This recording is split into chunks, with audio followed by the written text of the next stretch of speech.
மீனராசியில் சனி பகவான் வந்து உட்காந்துட்டாரு. அப்படி இருக்கும்போது என்னங்க பெரிய பலனை சொல்கிறது? ஏற்கனவே அஷ்டமஞ்சனிங்கிறாங்க, மிகப்பெரிய அளவுக்கு 7.5 சனினாங்க. நாங்கள்லாம் படாத பாடு பட்டுட்ருக்கோம். இதில் என்ன பெருசாக எங்களுக்கு பலன் வந்துடும் நீங்கள் நினைக்கலாம். கவலையே படாதீங்க. 2 மாதம் குரு பெயர்ச்சி உங்களுக்கு அப்படியே கையில் கொண்டு தங்கத்தை கொடுக்க போகுது. அப்படின்னா என்ன? தங்கமயமான வாய்ப்புகளை தரப்போகிறது. இன்றைக்குமே இறைவன் கொடுப்பதை யாராலும் தடுக்க முடியாது. அதனால் ஒரு சில காலகட்டங்கள் சனி பகவான் மீனத்திற்குள்ள வந்து உட்கார்ந்திருக்கார் அப்படின்னு சொன்னால், அவர் என்ன படுத்துவாருன்னா, பண விரயத்தை அவ்வப்போது ஏற்படுத்துவார். அதனால என்ன பண்ணணும்? மீனராசிக்காரங்க சிக்கனமாக இருக்க வேண்டும்.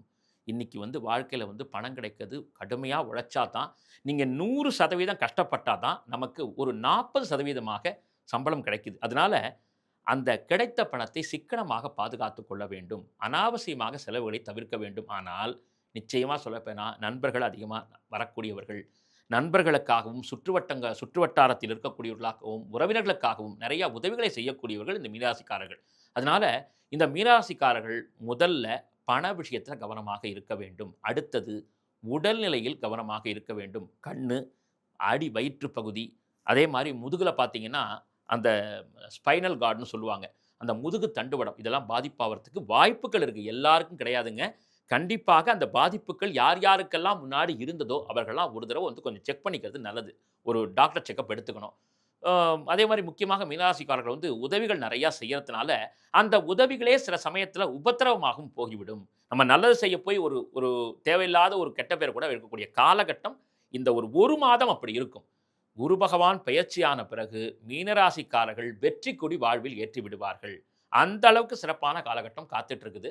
இந்த மீனராசிக்காரங்க எங்கெல்லாம் போயிட்டு வரணும் அப்படின்னா, ரொம்ப சிறப்பா கொஞ்சம் நேரம் எடுத்தாலும், காலதாமதம் ஆனாலும் எப்படியேனும் மதுரை மீனாட்சி அம்பிகையை போய் தரிசனம் செய்து விடுங்கள். என்னைக்கு போனோம்? மீனராசிக்காரர்கள் புதன்கிழமை அன்று சென்று அம்பாளை வழிபாடு செய்ய வேண்டும். அப்படி எங்களுக்கு வாய்ப்பு இல்ல அப்படின்னு சொன்னால், கண்டிப்பாக மீனராசிக்காரர்கள் ஒரு வியாழக்கிழமையில போய் தரிசனம் பண்ணலாம். மீனாட்சியை பார்த்துட்டு, சொக்கநாத சுவாமியை பார்த்துட்டு, அந்த ஆலயத்தில் மனப்பூர்வமாக பிரார்த்தனை வையுங்கள். அந்த அம்பாள்ட்ட குடுக்கக்கூடிய குங்குமத்தை வீட்டில் வைத்து தினமும் நெற்றிக்கிட்டுக் கொள்ளுங்கள். சரி, இந்த மீனராசிக்காரர்கள் வேற ஏதாவது செய்யலாமா அப்படின்னா, படிக்கிறதுக்கு கஷ்டப்படுறாங்க இல்லைங்களா? ஏழை எளிய மாணவர்கள். அவர்களுக்கான கல்வித் தொகையை நீங்கள் ஒரு தொகையை ஒத்துக்கலாம். என்னால முடிஞ்ச கல்வித் தொகையை நான் செய்றேன் அப்படின்னு ஒத்துக்கிட்டீங்கன்னா, உங்களுக்குள் இருக்கக்கூடிய மனபாரங்கள் தீர்ந்துவிடும். அதுதான் இந்த வருடத்தில் உங்களுக்கு பெரிய ஒரு நல்ல காரியமாக, நல்ல ஒரு சகுனம், ஒரு பலனை கொடுக்கக்கூடியதாக இருக்கிறது. சரி, நாங்க வந்து மதுரைக்கு போ முடியல. வேற எந்த கோயில் போலாம்? திருவரங்கம் போலாம். ஏன்னா மீனராசியில் சுக்கிரன் உச்சம்.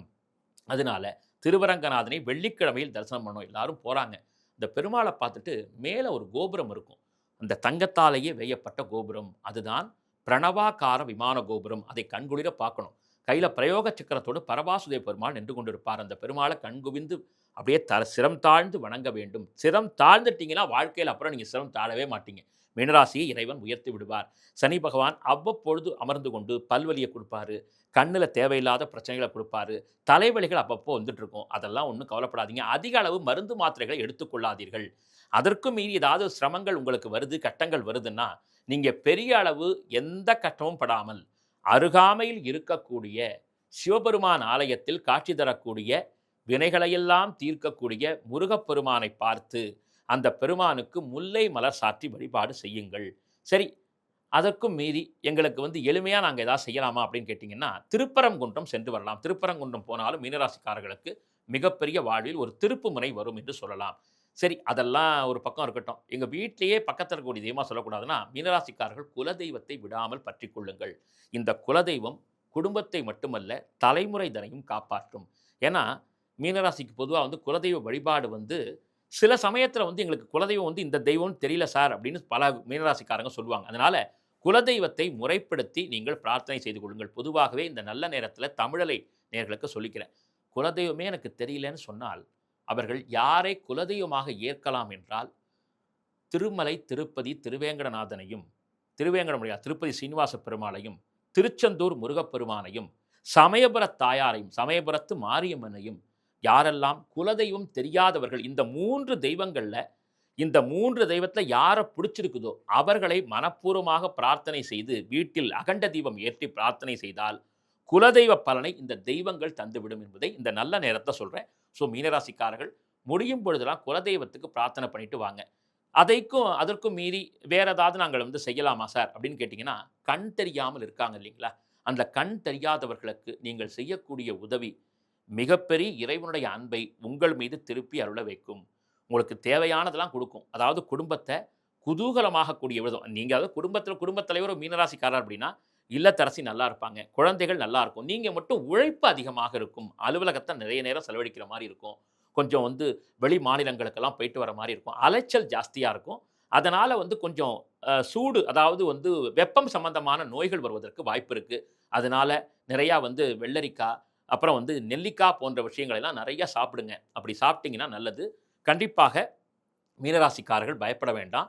ஒவ்வொரு நாளும் நீங்கள் உங்கள் இஷ்ட தெய்வம் எதுவாக இருக்கிறதோ, அந்த இஷ்ட தெய்வத்திற்கான வழிபாடைச் செய்து, வீட்டுக்கு கிளம்புறதுக்கு முன்னாடி வீட்ட விட்டு இப்ப நீங்க கிளம்ப போறீங்க. அது வெளியில சாதாரணமா வந்து உங்க அலுவலகத்துக்கு போலாம், இல்ல வெளியூருக்கு போலாம். போறதுக்கு முன்னாடி கிழக்கு பார்த்து ஒரு நெய் தீபத்தை உங்கள் கரங்களால் ஏற்றி, ஒரு நமஸ்காரம் பண்ணிட்டு போயிட்டு வந்தீங்கன்னா, செல்லக்கூடிய பாதை வெற்றி பாதையாக, வெற்றி பயணமாக, நிச்சயமாக இந்த பராப வருடம் முழுமையாக உங்களுக்கு அமைத்து தரும் என்று சொல்லி, இந்த சிறப்பான நிகழ்விலே எனக்கு ஒரு வாய்ப்பை வழங்கிய தமிழலை ஆன்மீகம் நிர்வாகிகள், தொழில்நுட்ப கலைஞர்கள் எல்லோருக்கும் என்னுடைய இதயமார்ந்த நன்றியை சொல்லிக்கொண்டு, இந்த பராபவ வருடம் அனைத்து தரப்பு மக்களுக்கும் வாழ்வில் எல்லா செல்வங்களையும் தர வேண்டும்.